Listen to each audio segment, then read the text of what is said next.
Hello, my name is Lisa Marie Grantham, and I am the founder of goddesslifestyleplan.com, where I teach spiritually open women how to magically create a life and business they love.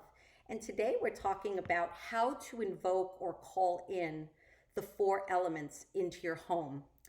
So I believe that I love to live very naturally. I'm a nature lover. I've always been a nature lover.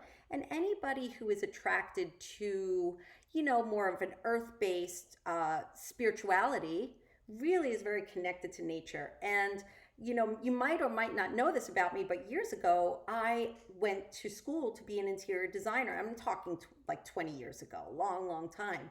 And I've always loved to design interior spaces and outside spaces using a lot of elements from nature. Elements, pun intended. I just love nature inside as design. And interestingly enough, it really started to trend a few years ago where you were seeing a lot of the design magazines using crystals and big geodes and shells and all sorts of natural items from nature inside the home. So today I wanted to talk a little bit about how easy it is to bring the elements inside. I have found that when my home is balanced, that I have all of the four elements, of course, plus spirit, the fifth element, which is our hearts, our souls, right, in our home, that it feels better. But you want to be thinking about, do I have a balance of the elements in my home? I always like to seek balance always between my masculine and feminine energy, for example, or, if I'm balanced within each element. That's a little bit of another conversation, but definitely worthy of speaking about. But today we're going to talk about how to invoke or call in the four elements to your home. So let's just say, you're not in the mood to create an altar in your home. That's fine, or you can't, or whatever the reason might be. There are ways that you can absolutely have representations of each of the four cardinal elements in your home, therefore bringing in that sacred energy, calling in those elements. So let's dive in. So let's start with the element of air. Air is obviously the intangible, but how do we call it in, the element of air? Okay, so I'm like a little bit choking right now, but because I have incense going. You can burn incense.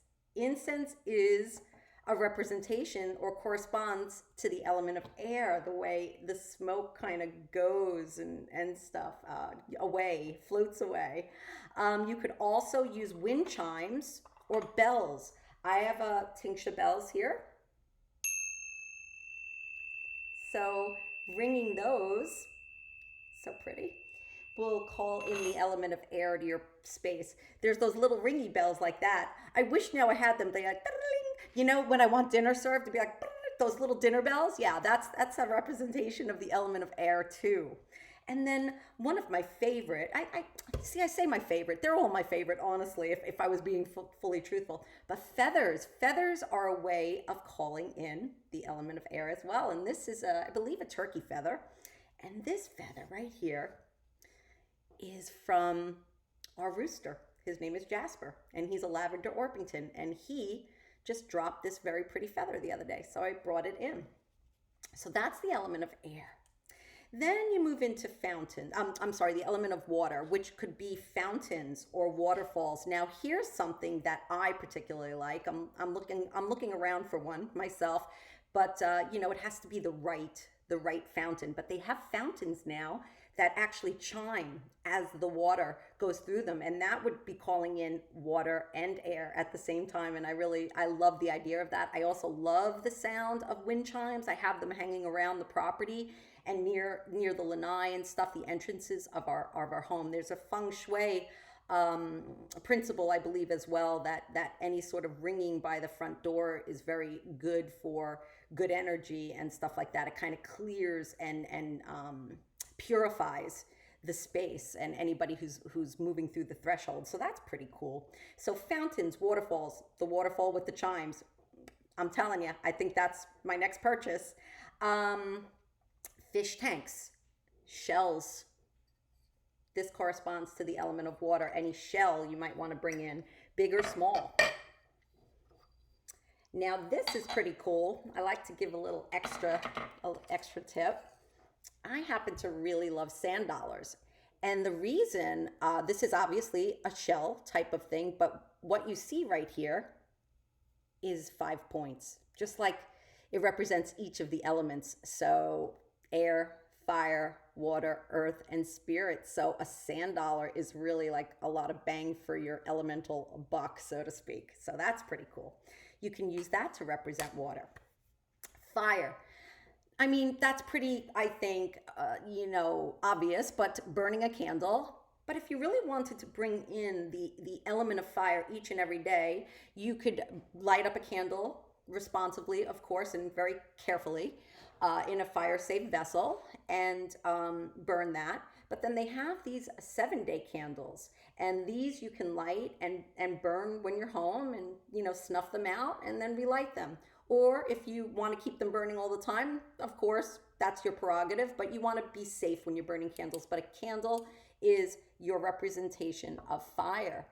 And I want to say that I absolutely love these 7-day candles. Sometimes you can find them with religious figures on them, saints and all sorts of things. So I really enjoy working with these 7-day candles, especially for some spell work that I might be doing. So they're really awesome. And you can find them pretty much at the dollar store. And white is an all-purpose candle color. So I always keep white candles on hand, usually. At the moment, I happen to be out, but I will be getting more 7-day white candles. And then, of course, earth. We want to call in the element of earth. So what would be a good representation of that? Well, crystals. Crystals are a great representation of earth. And I really love these little kind of word crystals. They have stuff on them, words, power words written on them. That's awesome.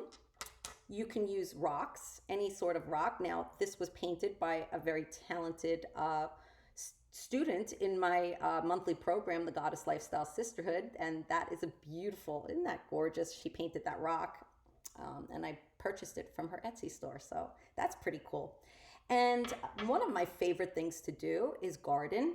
So another representation of earth would be a potted plant in a terracotta pot.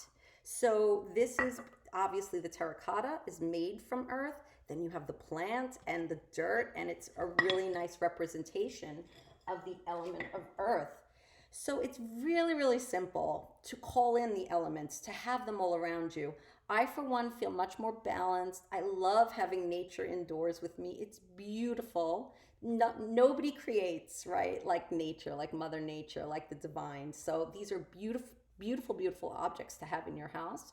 And then you can be calling in the element. If you feel like you're out of balance, just bring in something that represents the element you feel you're out of balance with. So if it's water, bring in some seashells or extra seashells.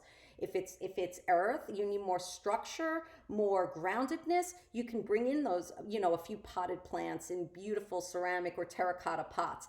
And that will definitely balance things out for you. All right, so if you enjoyed this video, I invite you to click the link below that I placed and pick up my free gift. It's called Design Your Goddess Lifestyle Planner. Now, I'm all about helping women create a magical, beautiful, abundant, gorgeous lifestyle that lights them up. And of course, if they're called to entrepreneurship, I also help women build amazing businesses, online business like the one I have. So if you're interested in having me walk you right through the process of designing your unique goddess lifestyle, one that gratifies your needs, desires, wants, really, really fills your soul up, click that link below and download my free planner. All right, and I'll see you next time. Bye.